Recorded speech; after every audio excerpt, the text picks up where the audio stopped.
ஆண்டவராகிய இயேசு கிறிஸ்துவின் பரிசுத்தமுள்ள நாமத்தில் உங்கள் யாவரையும் அன்போடு கூட வாழ்த்துகிறேன். தர்மையான காலை நேரத்திலும் கர்த்தருடைய வார்த்தையை நாம் தியானிக்க போகின்றோம்.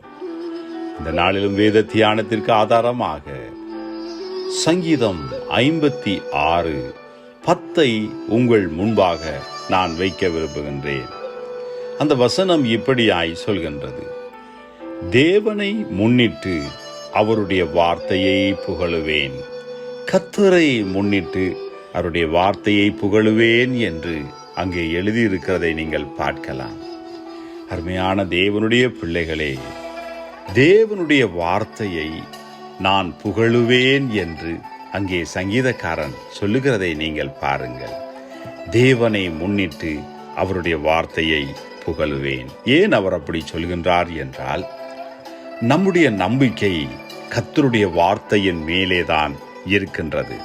காரணம், அவர் ஒன்றை சொல்வாரானால் அது நிச்சயம் நடக்கும். அவர் எதை கட்டளையிடுகிறாரோ அது அப்படியே நிற்கும் என்று வேதம் சொல்கிறது. அவருடைய வாயிலிருந்து புறப்படுகிற வார்த்தைகள் வெறுமையாய் திரும்பாமல் அவர் எதை நினைக்கின்றாரோ அதை இந்த உலகத்திலே செய்து முடிக்கும் என்று வேதம் சொல்லுகிறது. காரணம், அவர் இல்லாதவைகளை எல்லாம் இருக்கிறதை போல இந்த உலகத்தில் அழைக்கின்றவர்.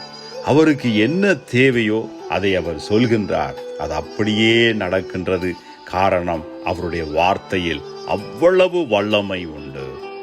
நீங்கள் காணலாம், வேதத்திலே இயேசு கிறிஸ்துவின் வார்த்தைகள் எவ்வளவு ஒரு வல்லமையான காரியங்களை எல்லாம் வேதாகமத்தில் செய்திருக்கின்றது என்ற நன்றாய் கவனியுங்கள். குஷ்டரோகியானாலும் அவரிடத்தில் வந்து கூப்பிட்ட போது அவருடைய வார்த்தையின்படியே குணமாகின்றான். 38 வருடமாய் நடக்க முடியாதவன் கர்த்தருடைய வார்த்தையின்படியே குணமாகின்றான். மரித்து 4 நாளாய் போய் கல்லறைக்குள் வைக்கப்பட்ட மனிதன் அவருடைய வார்த்தையின்படியே உயிரோடு கூட எழும்புகின்றான். காரணம், கர்த்தருடைய வார்த்தைக்கு அப்படிப்பட்ட வல்லமை உண்டு. ஆகவேதான் அந்த வேத வசனம் சொல்லுகிறது, தேவனை முன்னிட்டு அவருடைய வார்த்தையை புகழுவேன் என்று. அருமையான கர்த்தருடைய பிள்ளைகளை, தேவனும் அவருடைய வார்த்தையையும் பிரிக்கவே முடியாது.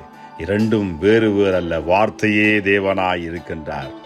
ஆகவே கர்த்தருடைய வார்த்தையின் மேலே முழுமையான ஒரு நம்பிக்கை வைத்து அந்த வார்த்தையை நீங்கள் அறிக்கை செய்வீர்கள் என்றால், அந்த வாக்குத்தத்தத்தில் சொல்லப்பட்டபடியே என்னுடைய வாழ்க்கையிலே நடக்கும் என்று கொஞ்சமும் சந்தேகப்படாமல் உறுதியாய் நம்புவீர்கள் என்றால், உங்கள் வாழ்க்கையிலே அதே வல்லமையான காரியங்களை அந்த வார்த்தை நடப்பித்தே ஆகும். அருமையான தேவ பிள்ளைகளே, ஆகவே நீங்களும் உங்கள் வாழ்க்கையிலே தேவனை புகழுங்கள், அவருடைய வார்த்தையை புகழுங்கள். தேவன் உங்கள் வாழ்க்கையிலே பெரிய காரியத்தை செய்வாராக. ஆமேன், ஆமேன்.